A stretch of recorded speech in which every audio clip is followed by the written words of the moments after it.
नमस्कार शेतकरी मित्रांनो, सुरुवातीलाच बातमी आहे पावसाची। सोमवारपासून अतिमुसळधार पाऊस, राज्यात 11 जिल्ह्यांना हाय अलर्ट। महाराष्ट्राबाबत मोठी बातमी, राज्यात पावसाचा जोर वाढला, मुसळधार सरींसह या भागांना येलो अलर्ट जारी। मुंबई, कोकण, मराठवाड्यात कसं असेल हवामान पाहूया सविस्तर। त्याआधी तुम्ही जर आपल्या चॅनलवर नवीन असाल किंवा अजूनही आपलं चॅनल सबस्क्राइब केलं नसेल तर नक्की सबस्क्राइब करा आणि जवळच असलेला बेल आयकॉन क्लिक करा, म्हणजेच आम्ही टाकलेली माहिती तुमच्यापर्यंत पोहोचण्यास मदत होईल। आठवडाभराच्या विश्रांतीनंतर पावसाने पुन्हा जोर धरला असून राज्यभरात हलक्या ते मध्यम सरींनी नागरिकांना उकाड्यापासून दिलासा दिला आहे।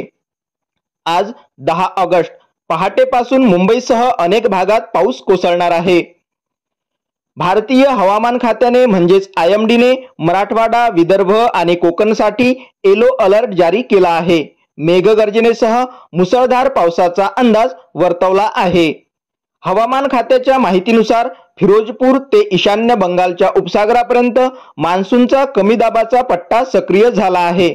कर्नाटक आणि बांगलादेश, पश्चिम बंगाल किनारपट्टीवर चक्राकार वाऱ्यांमुळे 13 ऑगस्ट पर्यंत बंगालच्या उपसागरात कमी दाबाचे क्षेत्र निर्माण होण्याची शक्यता आहे। मराठवाडा, विदर्भ आणि कोकण येथे मेघगर्जनेसह मुसळधार पावसाची शक्यता आहे। रायगड, रत्नागिरी, सिंधुदुर्ग, छत्रपती संभाजीनगर, जालना, परभणी, बीड, हिंगोली, नांदेड, लातूर, धाराशिव, नागपूर, वर्धा, भंडारा, चंद्रपूर, यवतमाळ येथे जोरदार पाऊस पडण्याची शक्यता हवामान विभागाने वर्तवली आहे।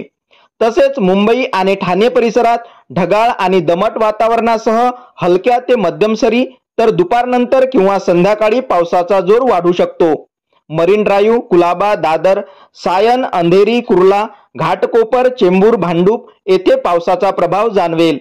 सखल भागात पाणी साचण्याची शक्यता आहे। पुणे, सातारा, सांगली, कोल्हापूर, सोलापूर येथे गुरुवार आणि शुक्रवारी मेघगर्जनेसह पावसाने हजेरी लावली। हवामान तज्ञानुसार ऑगस्टमध्ये ब्रेक इन मान्सूनमुळे पावसात 10 दिवसाची खंड पडण्याचा इशारा हवामान विभागाने दिला होता, ज्यामुळे उखाडा वाढला होता। पुढील 4 दिवसात पावसाची तीव्रता कमी होण्याची शक्यता आहे, परंतु कोकण, मराठवाडा आणि विदर्भात 10 ऑगस्ट ते 15 ऑगस्ट पर्यंत पाऊस कायम राहील। तापमान 32 ते 33 अंश सेल्सिअस राहील, तर वर्धा आणि चंद्रपूर येथे 35.5 अंशापर्यंत कमाल तापमान नोंद झाली आहे। पावसामुळे वाहतूक कोंडी आणि पावसाचे पाणी साचण्याची शक्यता असल्याने नागरिकांनी सतर्क राहावे। अशाच महत्त्वपूर्ण माहितीसाठी चॅनलला नक्की सबस्क्राइब करा। धन्यवाद।